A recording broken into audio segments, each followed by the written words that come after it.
Brenda Lee was a significant force in the music industry throughout the 1960s.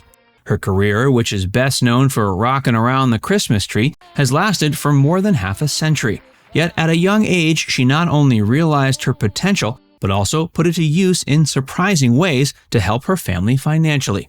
Join FactsVerse as we discover how Brenda Lee was her family's breadwinner at 11 years old. On December 11, 1944, Brenda Mae Tarpley was born in Atlanta. She later became Brenda Lee and was born with a natural ability for singing, and she noticed those talents when she was only a child. Early on, her family also noticed her skills, and soon Atlanta did as well. When Lee was 3, her sister entered her in a talent competition, and she won.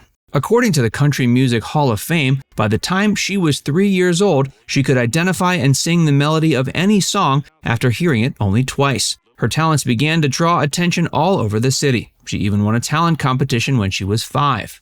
Brenda Lee had more than just a beautiful voice. She also had a loving family, which was priceless. She recalled her siblings, a younger brother and older sister, as well as her mother, who worked extremely long hours to support them, as she talked about her upbringing to the Women of Rock Oral History Project. Because of their closeness, Lee and her family were able to cope with the tragic loss of her father when she was 6. According to biography, Reuben Tarpley was a devoted and caring father who battled alcoholism. When he was killed in a construction accident, he left the family impoverished. So her mother was forced to work long, physically taxing hours at a cotton mill to attempt to make ends meet. Brenda began singing at neighborhood gatherings and baseball games, after which she was given a small amount as appreciation. Even at a young age, she noticed how her singing helped her family, so she became very passionate about it. Later on, her mother married Jay Rainwater, the owner of a record shop. Lee used to perform at his shop on the weekends. At the same time, a local DJ named Peanuts Fairclough was helping her get some airtime. He suggested Brenda change her name from Tarpley to Lee so it would be easier for people to remember if she became famous. When she was only 10, in 1955, she got her big break. She declined a performing assignment so she could meet Red Foley, a celebrity in the country and western genre. He was astounded by the young girl's voice, which was extraordinarily melodious. Lee became a sensation when she performed songs like Jambalaya and the explosive Dynamite on Foley's well-known country music television program, Ozark Jubilee, the Junior Jamboree edition. Lee was given the moniker Little Miss Dynamite starting that day.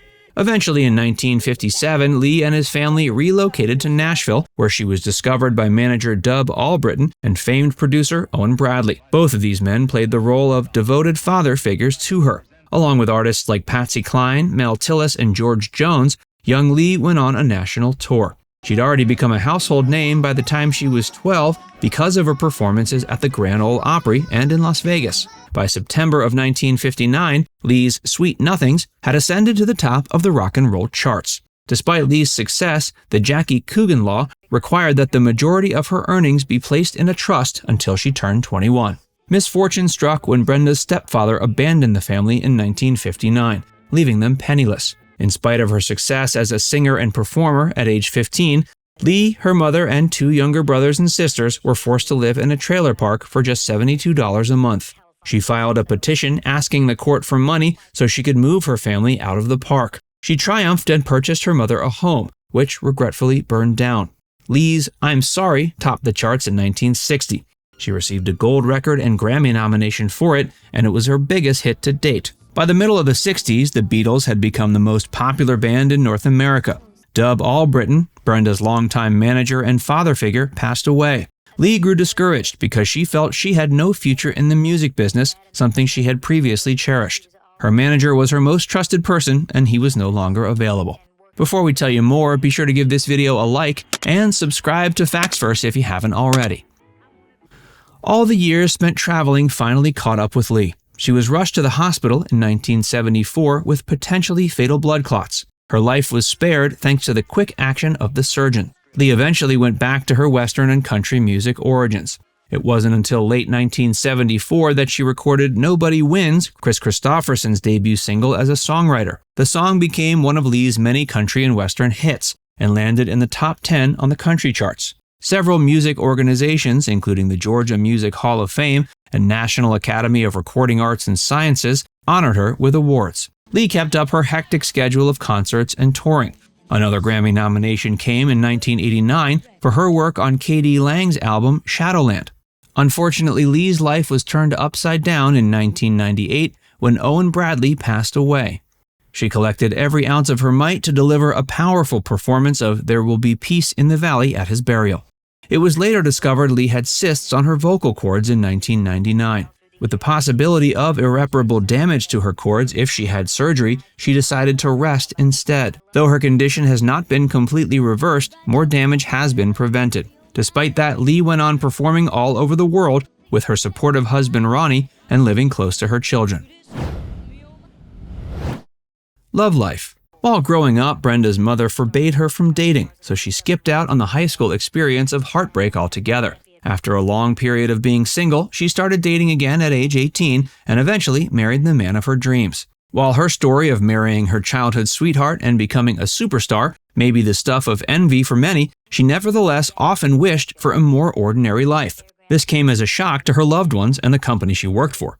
The fact that Brenda got married when still young, at the height of her profession, was so disheartening to her family that not a single one of Brenda's immediate kin showed up. But Ronnie Shacklett and Brenda Lee demonstrated their durability. Though the singer secretly tied the knot in 1963, the news made its way into the public eye on April 24th of that year. A newspaper published their story with the headline, Brenda Lee, age 18, married Ronnie Shacklett, age 18, son of a metropolitan councilman. Brenda's day was disappointing because no one from her family was there to help her celebrate. Apparently, the news that she would marry Ronnie Shacklett after only 6 months of dating did not sit well with her family. Her manager, Dub Albritton, revealed that the wedding was meant to take place following the singer's May 2nd appearance at the Copacabana in New York.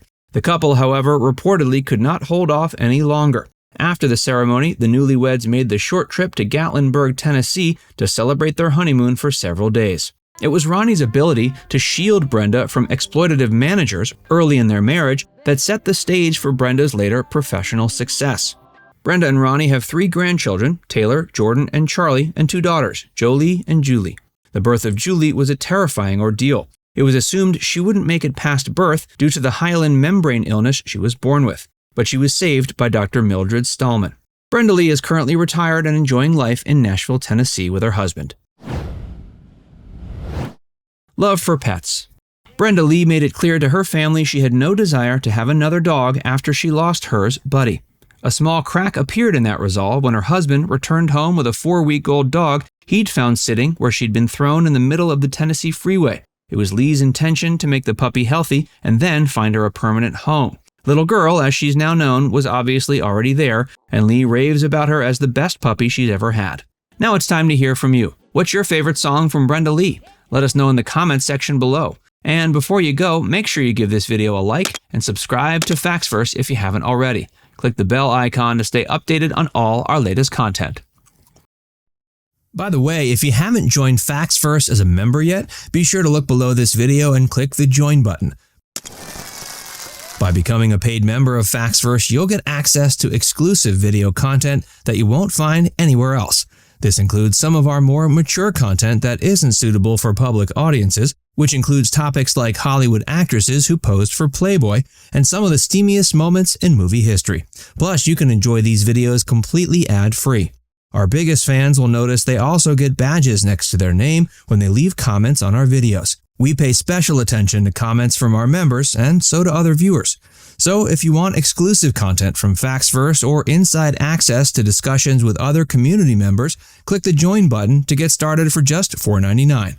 There are hours of members-only videos waiting for you, with new videos added every month. And we're actively working on bringing even more features to help fans like you connect with other members and get more of your favorite content. Just click join, and we'll see you inside the membership tab.